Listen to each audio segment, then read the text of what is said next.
el sermón en esta mañana, que va a estar en varios pasajes, pero sobre todo en 1 de Pedro capítulo 1. Me vais a perdonar que hable a bajas revoluciones. Estoy con un virus, creo que estoy empezando a sentir fiebre, pero el Señor me va a dar fuerza en los próximos 45 minutos, estoy seguro. Y me vais a perdonar que ahora me veáis y luego no me veáis, porque necesito cobrar fuerzas para la sesión de esta tarde. Porque los del curso de discipulado tienen muchas preguntas, pero muchas. Así que el Señor quiere usar el día de hoy al completo. Vamos a orar un momento pidiendo la dirección del Señor en la predicación de la palabra. Señor, nos acercamos a este tema hermoso. Necesitamos cambiar, pero tú eres el único que nos puede cambiar. Te pedimos, Señor, que pongas en nosotros, en primer lugar, el deseo de cambiar. Reconocer dónde están nuestras vidas, reconocer lo que deberían ser y caminar hacia ti. Te pedimos, Señor, que tú bendigas tu palabra en esta mañana, que tú quieras trabajar en nuestros corazones y acercarnos a la cruz de Cristo. En el nombre del Señor Jesús. Amén. Antes del sermón me comentaban los hermanos que el local está lleno. Sí, tenemos gente sentada en el hall incluso. No sé si nos debemos alegrar, nos debemos entristecer, porque hace poquito que estamos aquí, ¿verdad? Algunos de vosotros estabais aquí hace 3 años cuando trabajamos mucho en este local para acondicionarlo como una iglesia, y hubo mucho trabajo tanto de construir como de destruir. Sí, algunos jóvenes solo se apuntaban cuando había algo que tirar. Y así, pastor, voy, pero ¿hay alguna pared que tirar abajo? Y yo, sí, pues precisamente hoy hay una. Y ahí agarraban la maza cual Thor, ¿verdad? Y empezaban a derribar. Pero ambas cosas son necesarias para poder construir. Necesitamos destruir y sacar los escombros. Si no, no hay espacio para lo nuevo. Y vamos a estar en estas semanas meditando en el cambio bíblico y vamos a hablar de los recursos de Dios para el cambio, de la palabra, de la santidad, de la comunión con los hermanos, de la oración. Vamos a hablar de todos esos aspectos, pero antes me gustaría, al menos por 2 sermones, este y el siguiente, que sacáramos escombros. Porque si no, no hay sitio para meter nada en nuestros corazones. Hay que destruir todo lo viejo, todo lo anterior y sacar escombros. Y lo cierto es que seguro tienes en tu corazón el deseo de cambiar, seguro has estado intentando cambiar y seguramente lo has hecho con formas que no son bíblicas. ¿Cuántas cosas hemos escuchado respecto al cambio? Vamos a agarrar la maza en esta mañana y vamos a tirar abajo unas cuantas paredes, sacar los escombros y entonces hablar de aquello que sí es el cambio en Jesucristo. Hay que deshacerse de lo viejo para empezar algo nuevo. Al referirse a ello, el apóstol Pablo usa una palabra más fuerte que escombros. Basura. Recordamos Filipenses 3:8. Y ciertamente aún estimo todas las cosas como pérdida por la excelencia del conocimiento de Cristo Jesús, mi Señor, por amor del cual lo he perdido todo y lo tengo por basura para ganar a Cristo. Se refiere a su vida anterior, a su vida pasada como basura.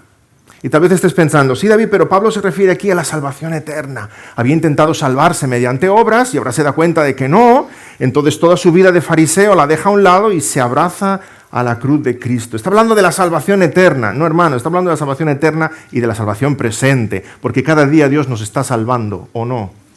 Cada día Dios te está cambiando. Cada día Dios te aleja de ti y te acerca a Él.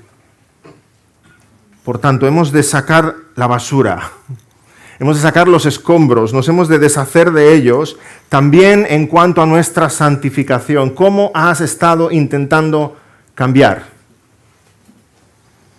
¿Y cuánta frustración hay en tu corazón? Por eso desistimos a veces y decimos, ya no le intento más. Soy un caso aparte, no tengo remedio. Porque lo hemos estado intentando de tantas maneras, en aquellas formas, según el mundo, que nos hemos olvidado de que todo eso debemos tenerlo por basura y caminar hacia la cruz de Cristo. Así que en las próximas semanas hablaremos mucho sobre el cambio según Dios, pero hoy vamos a sacar escombros. Y recordamos de nuevo 1 de Pedro 1, 13 al 16. Por tanto, ceñid los lomos de vuestro entendimiento, sed sobrios y esperad por completo en la gracia que se os traerá cuando Jesucristo sea manifestado.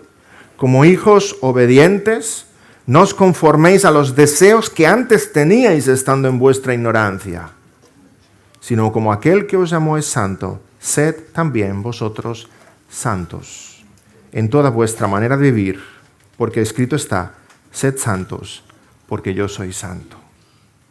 Vamos a derribar unas cuantas paredes y vamos a empezar a caminar en ese camino de la santidad. Y en esta mañana quisiera presentaros tan solo tres falsas maneras de buscar el cambio según el mundo. Y el próximo sermón en esta serie, que será dentro de 2 domingos, el próximo sermón veremos 5 maneras falsas de buscar el cambio que parecen cristianas.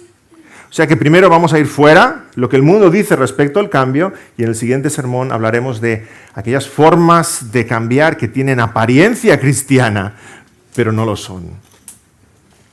3 mentiras sobre el cambio según el mundo, y de nuevo apuntaremos a la verdad del camino de santificación con las fuerzas del Señor. Y la primera es la siguiente: cambiando tus circunstancias. Alguno esté pensando, claro, David, esa es la buena. Ya el sermón se tendría que acabar ahí. Cambiando tus circunstancias. ¿Quién no cambiaría si pudiéramos cambiar lo que nos rodea? Y ahí va continuamente nuestro pensamiento, ¿verdad? Si cambiara mi jefe, si cambiara mi salud, si cambiara mi cuenta corriente, si cambiara mi mujer, si cambiara el pastor, si cambiaran los hijos, si cambiara la iglesia, si cambiara mi vida, yo no estaría lidiando con esto. Se tiene que cambiar lo que está fuera, entonces yo seré otro, seré feliz. Esto es lo que la psicología llama conductismo. Seguramente estéis familiarizados con Skinner o Watson. Cambia lo que te rodea, cambia los estímulos a tu alrededor y entonces cambiará tu respuesta. Porque se supone que somos un producto de lo que nos rodea. Como decía Ortega y Gasset, yo soy yo y mis circunstancias. No me puedo librar de lo que me rodea, es parte de mí. Pero ¿no suena eso como la excusa del huerto del Edén? Cuando Dios le pregunta a Adán, él dice, la mujer que tú me diste. La culpa siempre fuera. Y cuando Dios le pregunta a Eva, dice, la serpiente me engañó. Y luego le pregunta a la serpiente y ya no tiene dónde meterse, ¿verdad? Agacha la cabeza. Ahí tenemos el nacimiento del conductismo. El conductismo, al fin y al cabo, es fuera.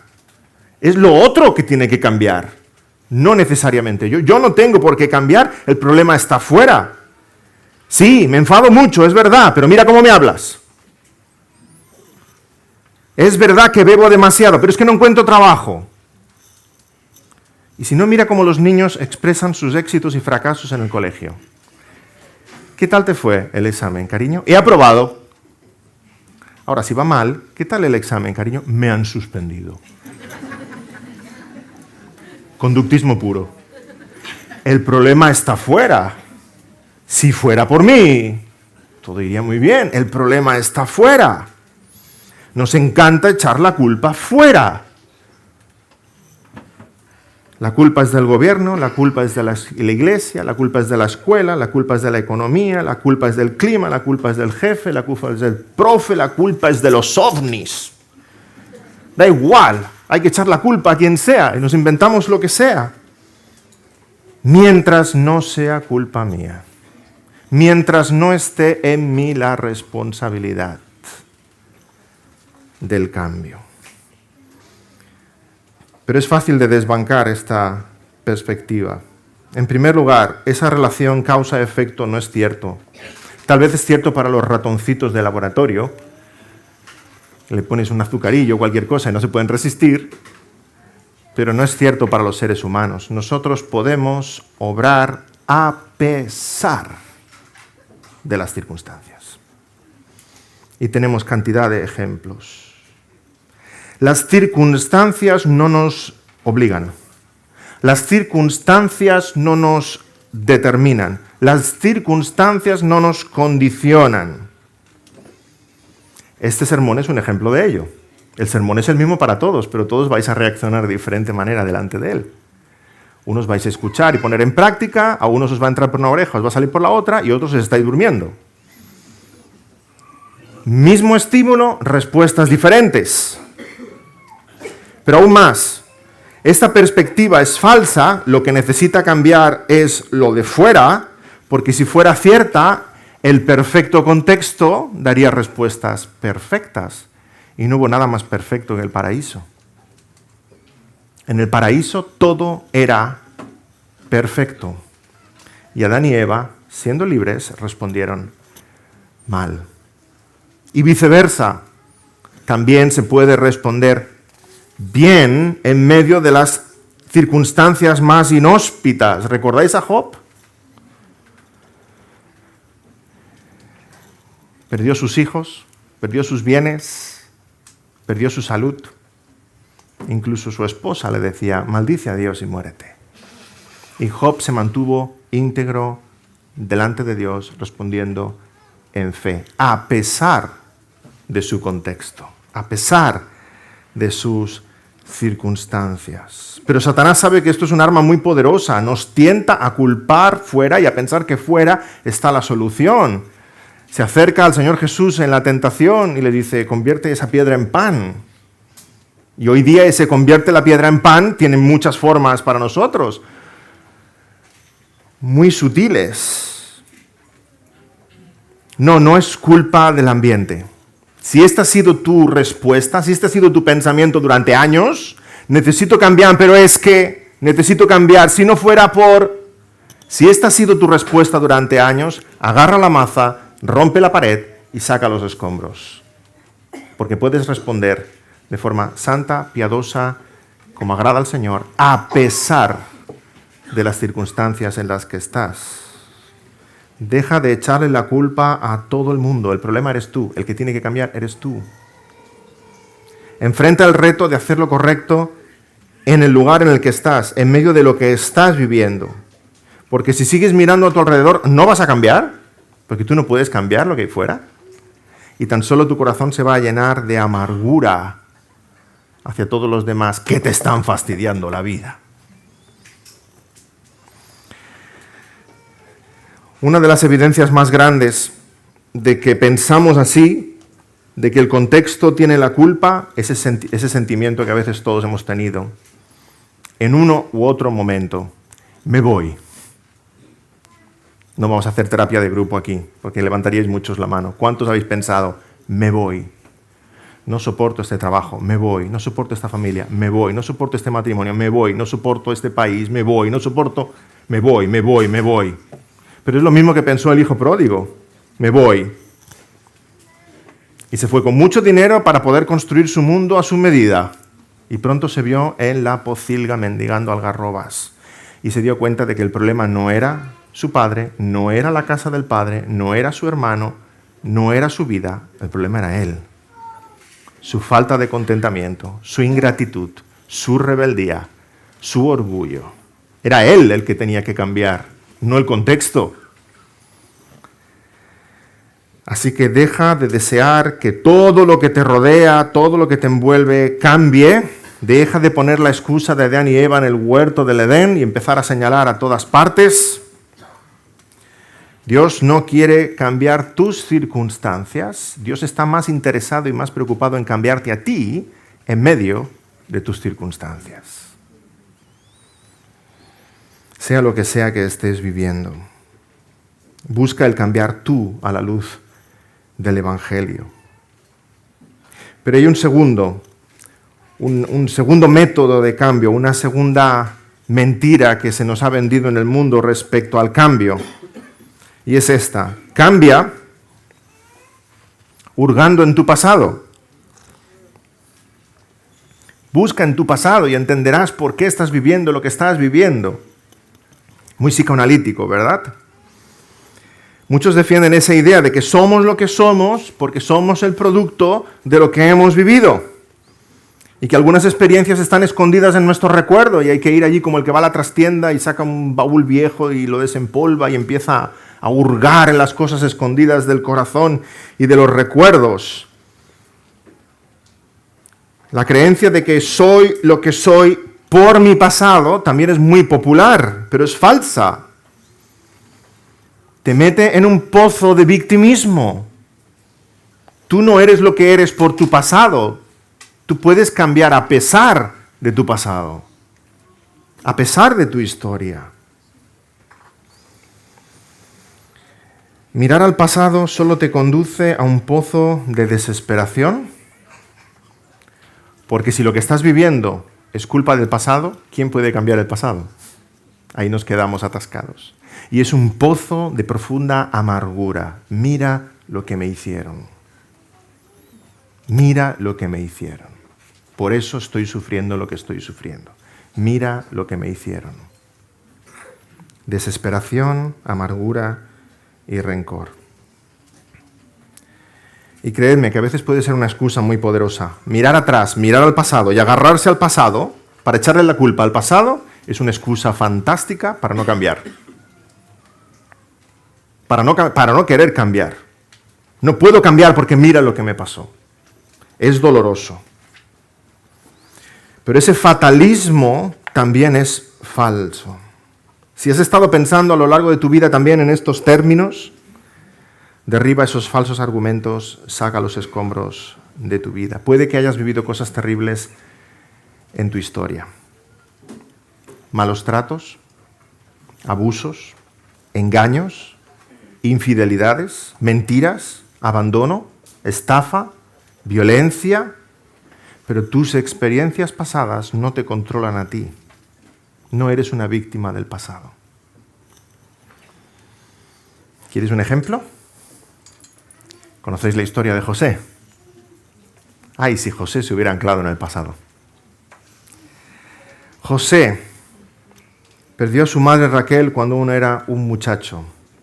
El favorito de su padre. Sus hermanos le tenían envidia. Sufrió bullying y malos tratos de sus hermanos, hasta el punto que le pegaron, le echaron en un pozo, rompieron su túnica de colores, echaron sangre, le dijeron a su padre que se lo habían matado una fiera. Cuando pasaron los mercaderes lo vendieron como esclavo, se fue para Egipto, allí fue vendido a Potifar, fue fiel delante de Potifar, pero la mujer de Potifar lo acosaba, lo acusó injustamente, acabó en prisión injustamente, en prisión el copero al que ayudó se olvidó de él.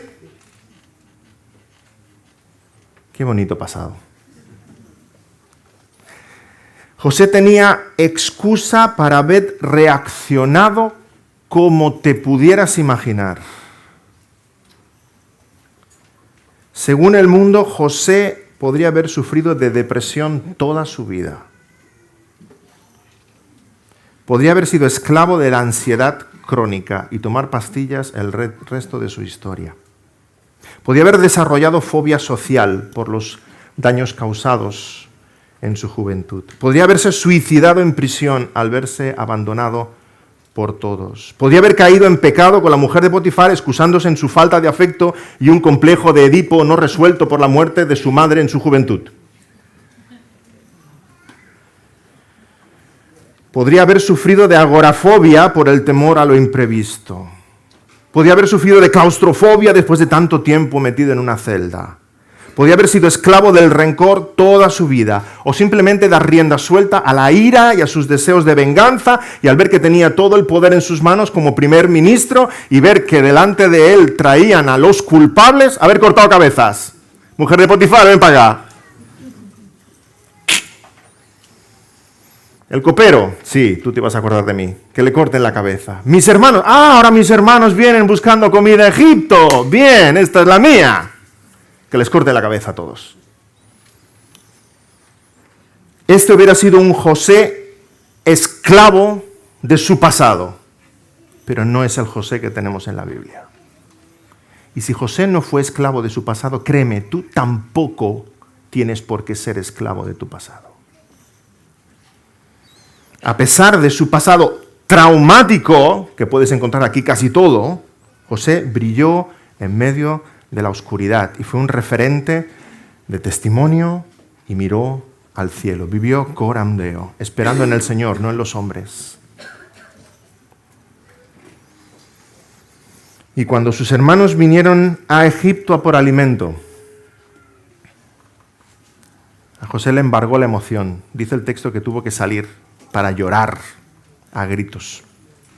Luego siguió jugando su papel. Es interesante la historia. Hasta el punto en que reveló su identidad a sus hermanos. Y les dijo: soy José, vuestro hermano. Y leemos al final del Génesis 50, 19. No temáis. Sus hermanos debían estar pensando: ahora caemos muertos. Y José responde: no temáis. ¿Acaso estoy yo en lugar de Dios? Es Dios el que juzga y pone en lugar todas las cosas, no yo. Vosotros pensasteis mal contra mí, mas Dios lo encaminó a bien, para hacer lo que vemos hoy, para mantener en vida mucho pueblo. Ahora pues no tengáis miedo, yo os sustentaré a vosotros y a vuestros hijos. ¡Qué respuesta! ¡Cuánta gracia en las palabras de José! No hay nada que te haya pasado que con el poder de Dios no puedas encarar, no puedas perdonar y no puedas olvidar. Hacia el prójimo, perdón, a pesar del pasado. Y hacia Dios, profunda confianza. Fijémonos las palabras de José. ¿Estoy yo en lugar de Dios? Dios sabe lo que hace. Y vosotros hicisteis mal, pero Dios lo encaminó para un bien. En Dios confío. Como José, lo que puedes hacer es renunciar a todo pensamiento y sentimiento de venganza respecto al pasado. Mira lo que me han hecho. Renuncia a todo pensamiento y sentimiento de venganza y empieza a disfrutar tú de lo que significa el perdón. Empieza a disfrutar tú. La medicina para encarar el pasado no es la psicoterapia, ni los ansiolíticos, ni hurgar en el pasado, sino un sincero perdón y una profunda confianza en Dios Todopoderoso, soberano, que tiene control sobre todas las cosas, aún las más difíciles de comprender para nosotros. Dice 2 Corintios 5, 17, de modo que si alguno está en Cristo, nueva criatura es, las cosas viejas pasaron. He aquí, todas son hechas nuevas. Creo que Sigmund Freud no leyó este versículo. Así que dejemos de hurgar en el pasado y dejemos de justificarnos en el pasado para no cambiar. Podemos cambiar hoy con el poder de Dios. Dice Filipenses 3:13, olvidando ciertamente lo que queda atrás y extendiéndome a lo que está delante, prosigo a la meta. Romanos 8:37, antes en todas estas cosas somos más que vencedores por medio de aquel que nos llamó. Así que hemos visto dos falsas maneras según el mundo para intentar cambiar. La primera, cambia tu ambiente, cambia tu contexto. La segunda, hurga en tu pasado y entonces entenderás. Nos queda una tercera, cambia a través de la autoestima. Y esta es la pastilla que vale para todo en el mundo. Sea cual sea tu problema, lo primero que te van a decir es, necesitas hacer crecer un poquito tu autoestima. Sea lo que sea con lo que estés lidiando. Y esto va dentro de lo que llamamos la psicología humanista, Rogers, Maslow y otros muchos. Ya saliendo de ese determinismo de, este es tu contexto, esto es lo que va a pasar contigo, este es tu pasado, esto es lo que va a ser de ti. Ahora el humanismo dice que puedes hacer las cosas con tu poder interior. Y estamos tan metidos en humanismo que casi nos cuesta verlo. Está en todas partes, lo tenemos en la sopa. Nos cuesta verlo como a un pez le cuesta ver el agua. Dile a un pez, mira el agua, dice, ¿dónde? Así, estamos tan rodeados de humanismo que nos cuesta verlo, está en todas partes. Desarrolla tu potencial interior. Toma el control de tu vida. Tú puedes, cuida tu autoestima. Ves a por ello. Tú puedes hacer lo que te propongas. Puedes cambiar aquello que quieras, porque tú lo vales. La respuesta está en tu interior. Sigue lo que te dice el corazón. Ámate a ti mismo. Tú tienes la respuesta. Eres un campeón. Haz lo que te haga feliz. ¿Os suena familiar? Está en todas partes. Campañas publicitarias, prensa, televisión, comentarios de los compañeros de cole. Está en todas partes el humanismo. Tú. Así que hemos pasado del victimismo, ay, no hay nada que pueda hacer, mira cuál es mi vida, mira mi pasado, mira mi contexto. Ahora hemos pasado a tú puedes, sí, pero con tus propias fuerzas. Eres un superhéroe. Inflar el ego siempre ha sido una estrategia de Satanás para desviarnos y alejarnos de la cruz. Cuando el Señor es tentado en el desierto, también Satanás le dice, mira, sube al pináculo del templo y salta y Dios enviará a sus santos ángeles. Qué forma de empezar tu ministerio, ¿verdad? ¡Oh! El aplauso de los fariseos. Ha llegado el Mesías. Inflar tu ego siempre ha sido una estrategia de Satanás para alejarte de la cruz, para pensar que no la necesitas, que tú eres tu Mesías, que tú puedes. Y las librerías están llenas de autoayuda. Cuando voy a alguna librería, a veces me paso por la sección de psicología y cuando ya me crispan los nervios mucho, salgo. Dura unos 5 minutos. Pero puedes ver títulos como El poder de la hora, Poder sin límites, Cree en ti, Cómo hacer que te pasen cosas buenas, Controla tu destino.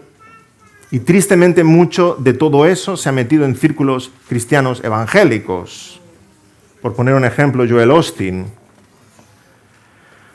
Tu mejor vida ahora. ¿Cómo que tu mejor vida ahora? Eso para los incrédulos que van al infierno. Esa es su mejor vida ahora. Ahora es su mejor vida ahora. Lo que viene es peor. Pero para los cristianos, esto es lo peor que se pone.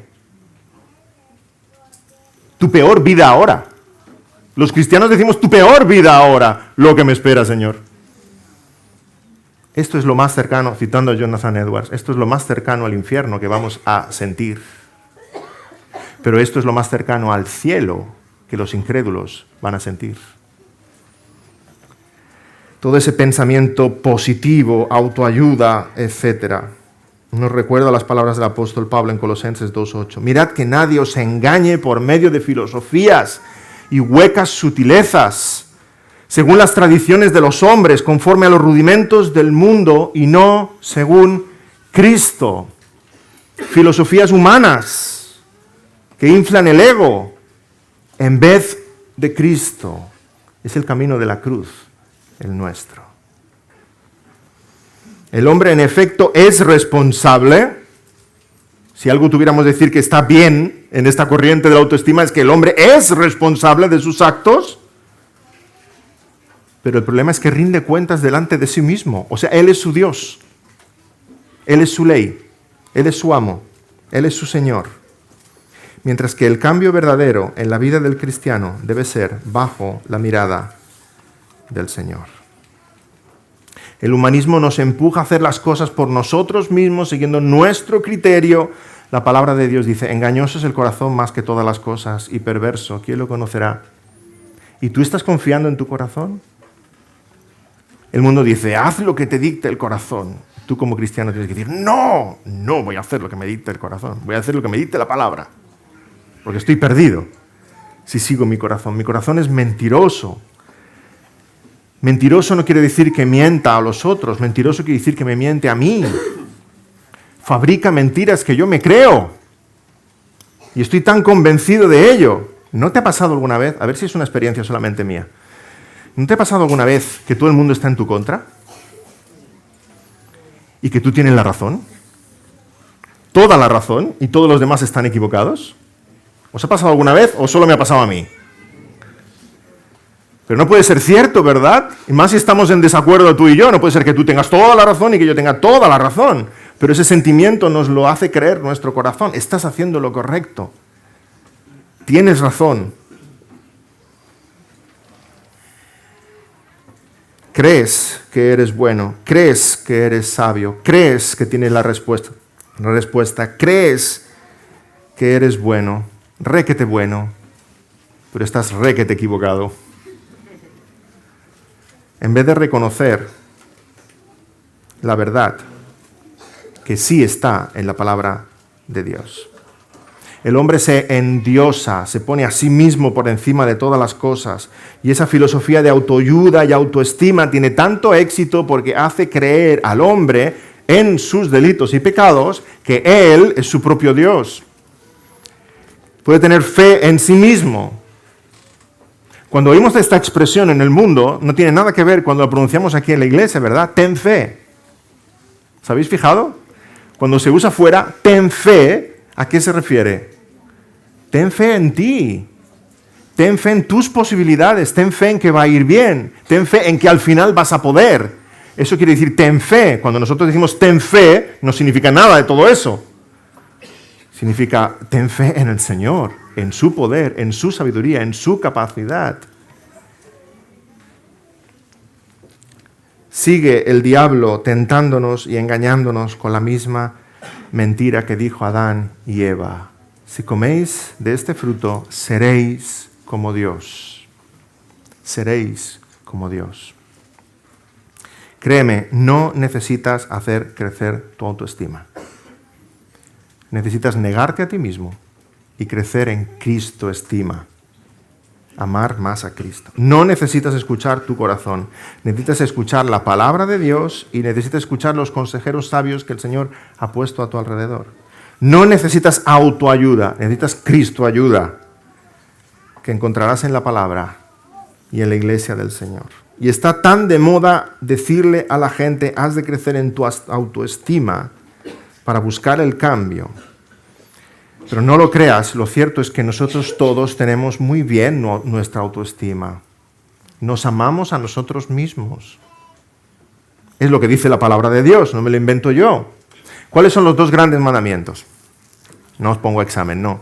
Amarás al Señor tu Dios sobre todas las cosas, con todo tu corazón, toda tu mente, con todas tus fuerzas. Y el segundo es semejante a este.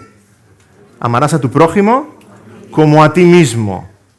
Nos está dando el baremo de cómo he de amar a mi prójimo. ¿Cómo? Como a mí mismo.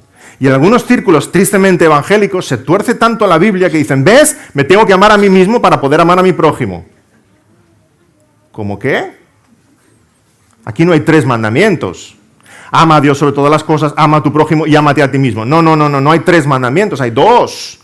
Ama a Dios sobre todas las cosas y ama a tu prójimo. Pero Dios te está dando el baremo de cómo debes amar a tu prójimo, para que no piense que ya está, Señor, ya le amo. Como a ti mismo. La palabra de Dios asume que nos amamos, y así es como hemos de amar a los demás. Efesios 5:29, cuando nos habla de amar a la esposa, porque nadie aborreció jamás a su propia carne, sino que la sustenta y la cuida. Amad a vuestras esposas como a vuestros mismos cuerpos. Porque nadie jamás aborreció a su propia carne, sino que la sustenta y la cuida. Nuestra autoestima está muy bien y el mundo insiste en inflarla. Más aún, el peligro de hacer crecer ese amor propio es tremendo. La autoestima es una de las características de la apostasía de los últimos días. 2 Timoteo 3. En los postreros días vendrán tiempos peligrosos, porque habrá hombres, la primera característica de todas, amadores de sí mismo. Vendrán hombres con muy buena autoestima. Y luego continúa diciendo, avaros, vanagloriosos, soberbios, blasfemos, desobedientes a los padres, ingratos, impíos. La solución no está en la autoestima, en mirarse a uno mismo, en amarse a uno mismo, en buscar las soluciones en uno mismo. La solución está en negarse uno mismo y decir, no, nada de lo que mi corazón me dice es cierto. Yo voy a confiar solo en el Señor y en su palabra y amar a Cristo. Cambia de dirección. Si esta ha sido la manera en la que has estado intentando cambiar, cambia de dirección y mira a Cristo. Mateo 10:38. El que no toma su cruz y sigue en pos de mí, no es digno de mí. El que haya su vida, la perderá. Y el que pierde su vida por causa de mí, la hallará. En último lugar, hemos tirado muchas paredes y hemos sacado muchos escombros. Mira a Cristo, porque en Cristo sí está el cambio. Voy a decir algunas palabras, pero vamos a estar meditando en esto todo el resto de la serie en las próximas semanas. El mundo dice, encuéntrate a ti mismo y escucha, la respuesta está en tu interior. Cristo dice, olvídate de ti mismo, búscame a mí, escúchame a mí, sígueme a mí. Como leíamos antes en el apóstol Pedro, no os conforméis a los deseos que antes teníais estando en vuestra ignorancia. Deja todo eso atrás, sino como aquel que os llamó es santo, sed también vosotros santos en toda vuestra manera de vivir. Así que muy en resumen, reconoce que el problema no está a tu alrededor, que el problema está en ti y que lo que Dios está interesado en cambiar es tu corazón delante de Él. Dejando atrás nuestra ignorancia, caminamos buscando la santidad, agradando al Señor en todo. El verdadero cambio no está en cambiar las circunstancias. Créeme, aunque vivieras en un mundo idílico, seguirías luchando contigo mismo. Mira al rey David, Dios le había colmado de bendiciones, su reino era inmenso y pecó con Betsabé. Aunque Dios construyera un mundo idílico a tu alrededor, tú seguirías batallando con tu corazón. No son las circunstancias, tampoco es tu pasado, ni el culpar lo que pasó en el pasado, sino en perdonar a aquellos que te hicieron mal, como Cristo perdonó desde la cruz. ¿Puedes decir como el Señor, Señor, perdónalos, porque no saben lo que hacen? ¿Puedes sentir la bendición, el bálsamo del perdón? Porque los primeros beneficiados en perdonar somos nosotros. Sentimos esa paz de Dios. Y decir, Señor, gracias, enséñame a perdonar como tú me has perdonado. El cambio verdadero no está en hacer crecer tu autoconcepto, tu autoestima, tu confianza en ti mismo, sino entregarte a los brazos del Señor Jesucristo y confiar solamente en Cristo Jesús.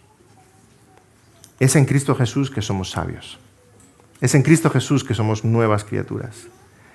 Es en Cristo Jesús que hace todas las cosas nuevas. Reconoce que el problema eres tú, deja de mirar a tu alrededor y ahora camina hacia la solución verdadera, que es la cruz del Señor Jesús. El verdadero cambio está en parecernos más y más a Él. El verdadero camino del cambio está en la santidad. Sed también vosotros santos en toda vuestra manera de vivir, en todo lo que hacemos y pensamos. Dios quiere formar al Señor Jesucristo en nosotros y va a usar cualquier circunstancia a nuestro alrededor para producir ese cambio. Y el cambio no está en las filosofías de este mundo, está en Cristo. Que el Señor nos dé el corazón de Cristo, el amor de Cristo, el perdón de Cristo, la bondad de Cristo, el sacrificio de Cristo, la fidelidad de Cristo, el carácter del Señor Jesucristo. Que puedas decir en esta mañana, Señor Jesús, he intentado cambiar de tantas maneras, poniendo los ojos en todo lo que me rodea, intentando entender mi historia, intentando confiar en mi propia capacidad, pero ahora quiero que cualquier esfuerzo del pasado sea tenido por basura. Quiero poner los ojos solo en ti, hablar tus palabras, pensar tus pensamientos, seguir tus pisadas. Colosenses 2:6 dice, por tanto, de la manera que habéis recibido al Señor Jesucristo, andad en Él. Amén. Que el Señor bendiga su palabra. Vamos a orar. Señor, ayúdanos. Ayúdanos. Queremos cambiar, pero no queremos cambiar para ser más felices, ni cambiar, Señor, para ser mejores personas. Queremos cambiar debajo de tu mirada. Queremos cambiar para ser como el Señor Jesucristo. Ayúdanos a sacar los escombros, a dejar todo lo de nuestro pasado, Señor. Tantos intentos infructuosos de intentar cambiar por nosotros mismos. Tanta frustración, Señor. Tanto mirar a nuestro alrededor culpando todo lo que nos rodea. Ayúdanos a entender, Señor, que esto es una cuestión de cada uno de nosotros delante de tu mirada. Dios y yo, y nadie más. Señor, ayúdame a cambiar. Ayúdanos a cambiar.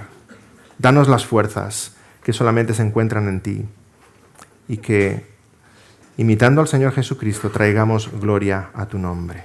En nombre del Señor Jesús. Amén.